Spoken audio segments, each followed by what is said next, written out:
one. Welcome to the Chicago Breeze. Bulls Breeze, baby. Hey man, listen. So what? You didn't mess the show up and everything. Hey, listen. They get it. They know what they get when they see us both on the screen. Hey, listen. Chicago Bulls news, rumors, all of that. Listen, all we want to talk about right now is Fred VanVleet, not Fleet, VanVleet. My man opts out of his contract or his deal. He's decided to hit the free agency market. He's been tied to us simply because DeMar DeRozan is here and that relationship there. We're gonna break that down. Plus some so Dejounte. How do you pronounce that man's name? Dejounte. Dejounte. Yeah, Yes. okay, there we go. See, it's Dejounte. public school. Anyway, listen, this is your boy P Kid. It's a man, myth, the legend right here. Pat the designer. Again, tip take. We're gonna do this again. We have like so many good ones. But I don't think this is a bad one, so I'm with it. But Pat, man, talk to me, man. Talk to me. We got to talk about it. Fred VanVleet. Good, bad, ugly. What you like about it? You think we should be in on him? I mean, Fred's an interesting player. I guess he fits a need. He's a good point guard at a minimum. I think they got him out there in Toronto and they asked him to be the number one scoring option. I just don't think that that's Fred. Realistically, I don't think that that's who Fred is. I think Fred's a good point guard that can score the basketball. All of a sudden, they said that we need you to go out there and be, Steph Curry. Fred starts chucking it up. Now all of a sudden, don't nobody want Fred VanVleet. I would be mad at Fred VanVleet to Chicago, but I think the thing is, right, I start to look at the team defensively and I start to say, okay, well, if I have this point guard here who's going to struggle defensively because of the size, and I have my shooting guard who, yeah, he's playing better defensively, but by no means in the world is Zach LaVine a clamp.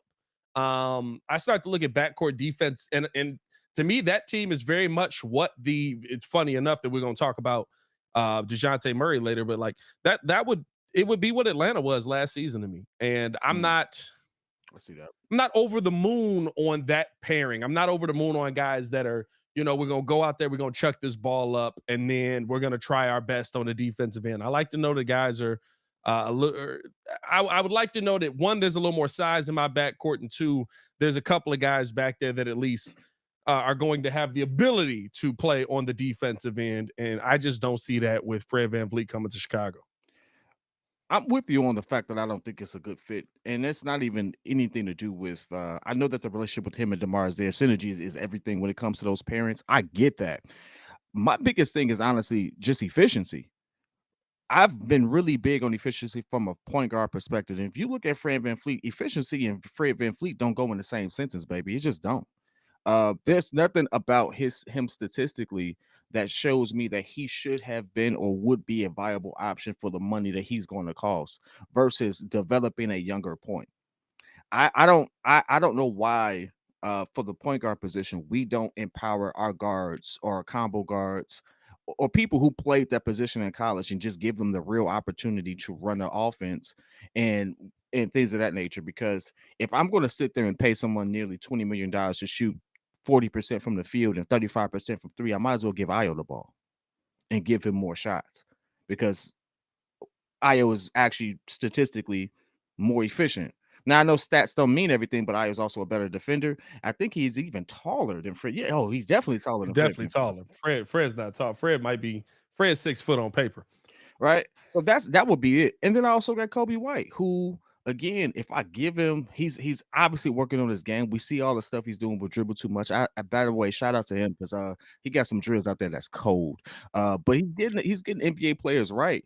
I might as well give him the opportunity. If I'm talking about somebody who's going to shoot 35% from the field, I mean from three, which Kobe's about 36, 37, and have poor efficiency or under 45%, which Kobe White has always been. Now I know that's not the sexy answer. I know people don't really like that, but it's like, hey, listen, I don't want to sit there and spend 15 or 20 million a year on someone just because they won a championship. They were part of a championship team. But that don't necessarily mean like there's a lot more that's insulated those flaws that he has that I don't think will be covered in the Chicago Bulls uniform. That's just my take on that one. I've never been a big fan of him from that perspective.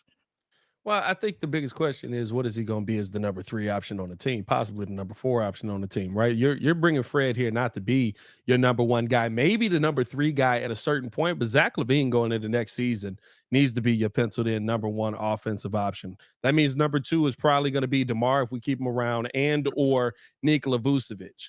Somewhere in there, they're going to fall in 2 or 3. That means that VanVleet coming into this season right now is probably your 4th offensive option. Maybe that does get him some offensive opportunity.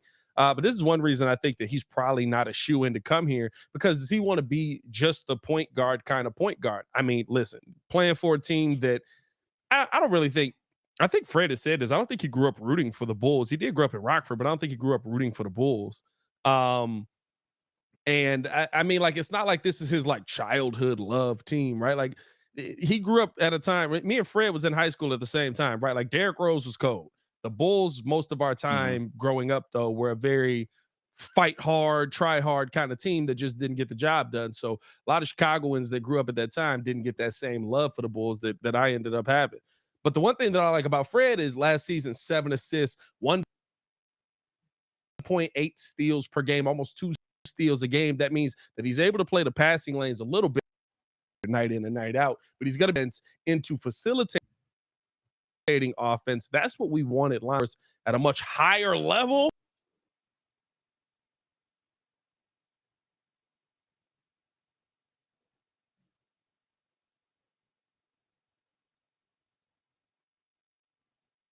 And 6'6".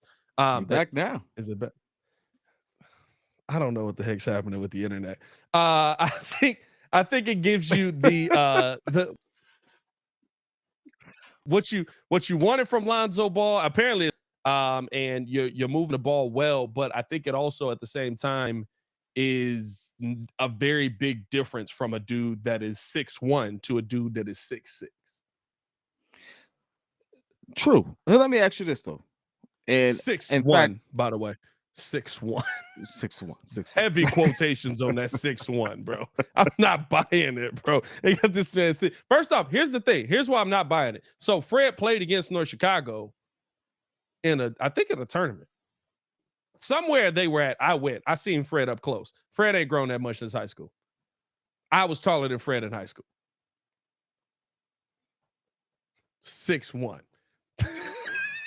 Hey, it's dog, a lot of soul in them shoes, dog. It's a lot of soul in them shoes. He was 6'1", fully wrapped up with the shoes on. You know what I'm saying? That's all it is. Hey, they probably added about an inch or two. You know, hey, listen, that's a good move right there. That man was playing in Jordan 6s if he was 6'1" in them eyes, bro. Man had the weak tears with the double soaps.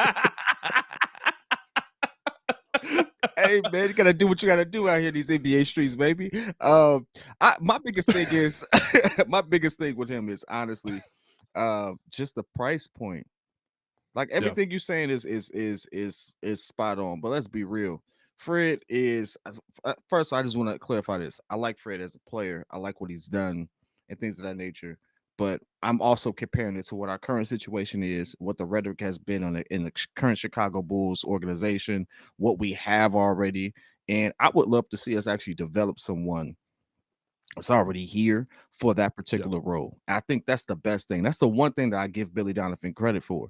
He's helped develop some young talent. Now, I ain't saying he won with that talent, but I'm saying, you know, he's had 3 MVPs under his tutelage at one point, who they made one particular shift and then they won MVP. Like realistically, Kevin Durant from leaving OKC, I have Kevin Durant won MVP at OKC. He won in OKC, yeah. Russell West. That's under Scott Brooks. That's under Scott Brooks, though. Yeah, it's under Scott Brooks, though. I think Russ won with Scott. Russ won MVP with Billy Donovan. Yeah, Russ won with Billy Donovan. So Russ's best years were with Billy. Paul George's best year was with Billy and Russ. So I mean that matters. I'm not gonna sit there and exclude that. And Russ. You know, I think James Harden. He didn't have James Harden. MVP is with Russ. MVP is his Russ. Let me reel that back a little bit then. I'm just throwing all my MVPs out there to Russ as well. No, you know what it is? It's Billy's one of those guys where he can take a point guard, and if the point guard runs his system the way that Billy wants to run it, then the point guard can be very successful. I take a Dennis Schroeder into account with that, right? Dennis Schroeder's best numbers are with Billy Donovan. But there's a lot of times where, right, like sometimes you're just too tied to your system. And when you're too tied to your system, that's my main gripe with Billy Donovan. When you're too tied to your system, it takes away from what your the freedom that your players have, the ability to go out there and make plays, and the ability to go out there and adjust. But I do think that a guy like Fred VanVleet would be able to take a nice step. I don't know about maybe efficiency wise, because he'd be shooting less, probably. So maybe efficiency wise, he'd be able to take a little bit of a step there as well. But at a minimum, I mean, and here's the funny thing about it, right? As much as we can say about what the Bulls have been, whatever player comes here, you can absolutely say they have not played with a player as good as that. Fred may be a little different, probably since because he played with Kawhi Leonard. I think he was on that off the bench on that championship team, right? He Um, was starting. no, Kyle No, Lowry was their Kyle was starting not point start. guard. Yeah, you're right. You're right. You're right. Kyle Lowry was their starting point You're guard. right. But I think that right, like since he's been the starter, there's no player on that team that's better than Zach LaVine. There's maybe Jakob Poeltl was up there with Vooch, but there's not this like, oh my God, this big is leaps and bounds better than Nikola Vucevic. So he'd be playing with some really good talent here. I guess that depends on where you put Pascal Siakam. A guy. I mean, I love that we like to throw.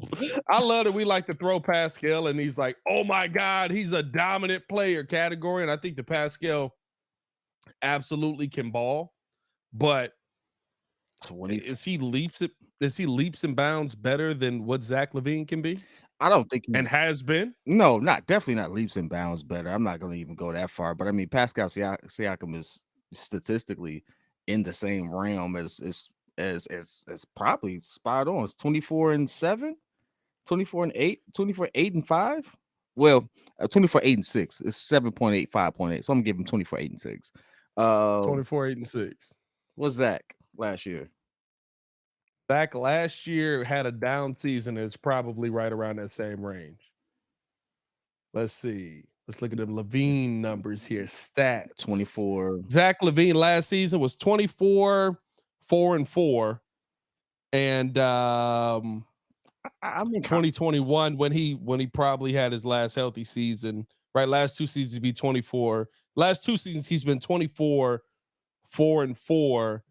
Season before that, 2021, 27, 5 and 4.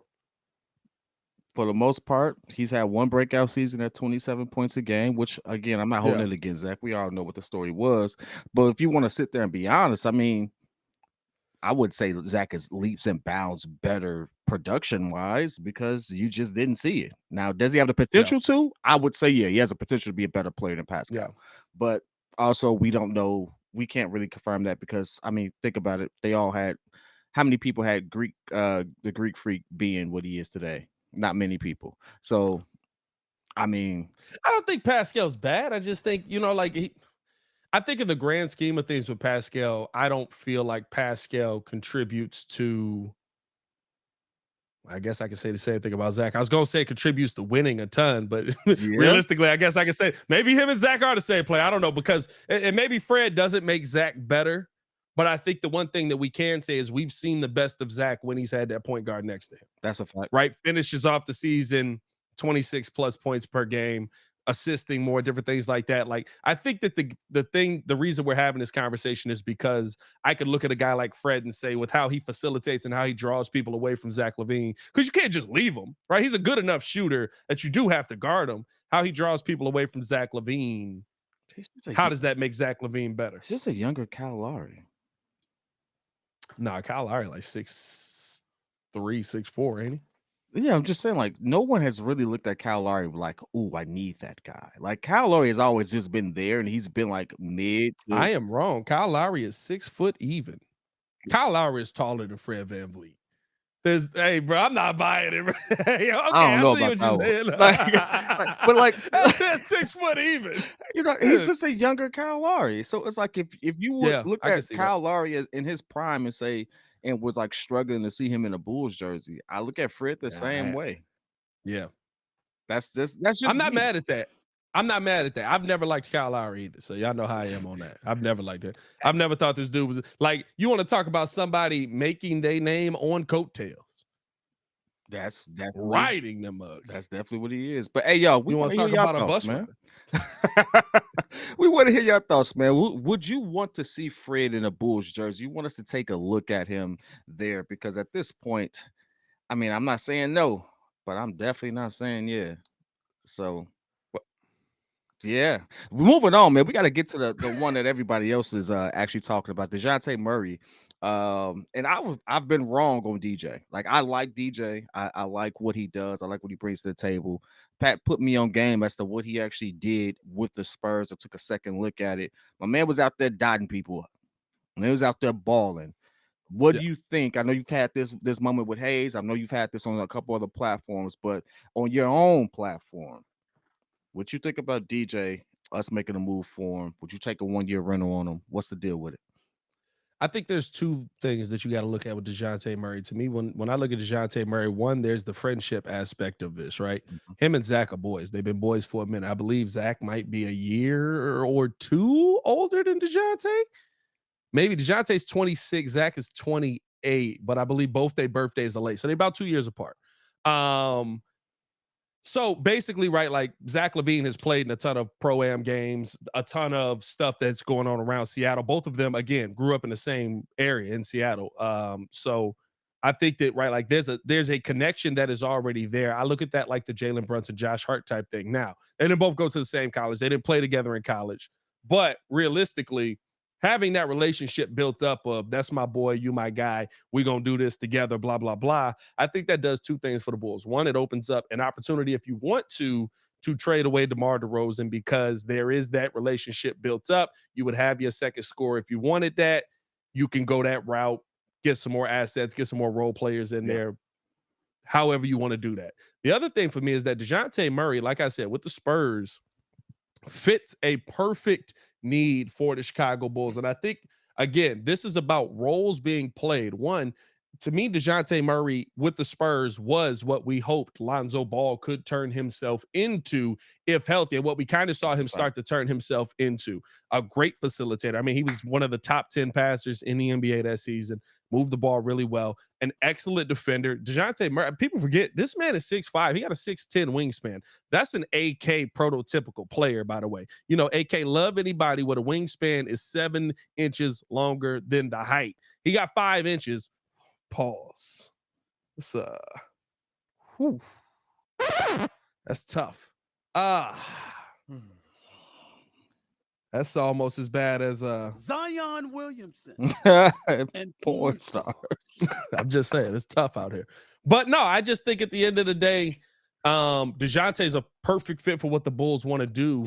To me, the question is, do you wait a year and see how strong the relationship of Zach LaVine is? And again, this is just the Hawks going out there and saying, we're listening to calls. It's not saying that they're done, but DeJounte on his last year could possibly want out of there because I don't think Atlanta works. I just don't. No, it don't. I think that there's enough factors there where the only question you're asking is it worth it to go all in this year and not risk it? Or do you wait until he's possibly a free agent and see if you can hold on to all your assets and then go get him? One, I'm actually going to risk it this year. I think Demar is on with Demar being on an expiring contract. I've actually made videos about this. It's not that he's not a good player. It's a simple fact that he's on the last year of his particular deal. I don't see them re-upping him at 33, 30, 34, 35. I don't see them re-upping him. He's 34. I don't think they re-up him or necessarily because you do have too many cases of redundancy at the same position. You see it in Boston. You see how that needs to be broken up. We've seen it before. In certain points, you kind of see it in LA when you see Kawhi Leonard and Paul George. I don't care what nobody says. When I see Paul George healthy with a good team out there with him, he looks like he should be leading the Clippers by himself many times. I've said that plenty of times. I stand on that. Paul George is one of my favorite players as well. I care what Paul George said. Paul George said it ain't enough. It ain't too many players that can do what Kawhi can do. I do give it. I get them that. He said this man came back rusty and put up 25.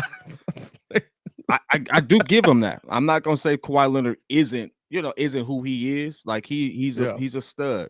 But when we talk about how it impacts other people around him, Kawhi Leonard now is at that point where he's going out and he's like, yo, I'm going out, I'm taking this shot. You ain't nothing you could do about it. I'm solid, whatever, when he's healthy. But when you see him and Paul George, it's like, all Yeah. right, it works. But I've seen the game flow so much better with just Paul George out there, just what he does. And Paul gets the team involved more. there you go. Talk to me. So for me, that's what Zach does. Zach, when it's just him out there, he's rolling with Vooch and stuff like that. It flows a little better. I'm not saying it equates to more wins because that's the part that we figuring out. His health has been up and down. Billy has been stuck on stupid at times. Like we've had that moment. Yeah, I said it. But You're not wrong. hey, so I like we haven't seen too much of it because we've been stuck on that, and I just would love to see Zach get freed up a little bit. Now having DJ, if we get DJ from the aspect of him being what he was in the Spurs uniform, and I look back at that, my man almost averaged a triple double. Yeah, he did exactly what we wanted Lonzo to do. He was putting people in the right position. He was rebounding. He was actually getting the ball out quick, and he was scoring when they needed a bucket. That's exactly what we wanted Lonzo to do, and unfortunately, he's not here. So I would love to see us have a dynamic guard, a dynamic point guard who has that mentality with Zach, who I think should be the designated scorer, who can run that game with pick and roll with Vooch as well. I think that's the best lineup as opposed to having another half court back to the basket player who kind of slows down that pace. And DeMar, it's not saying that it's bad. I can see DeMar on a totally different team. Like DeMar in a Warriors jersey would fit. He'd be a much better Livingston for them because that's what Sean Livingston did for him. Sat there, got those buckets. He'd be a much better version of that. They'd probably win a championship. I'm not hating on DeMar. I'm just saying for what we need and where we're going in the future, going younger, getting that type of combo guard would do wonders. And that's what I would be looking for. Hey, they said it's a rebuild in place. So, I mean, they said that today. They said everybody's available except Stephen Curry. Hey, you know what? Even still, like, there's so many people who I would actually trade DeMar for simply because he deserves the opportunity at a ring. I do think he deserves an opportunity, not to be a part of a rebuild or retool. And Warriors would make sense. Kuminga, Andrew Wiggins, like, well, no, Andrew Wiggins is just a younger version of him. But like, there's some other pieces I would do for. I would even be willing to give up Patrick Williams for Dejounte. Well, I think the package you're probably looking at for Dejounte Murray, you're probably talking about P. Will, AC, and probably at a minimum one for sure draft pick. So probably 2028 and/or 2029, and you might have to include the Portland pick as well. They gave up 3 first-round picks for him. Going after him this season, you're going to have to give up the bag for him.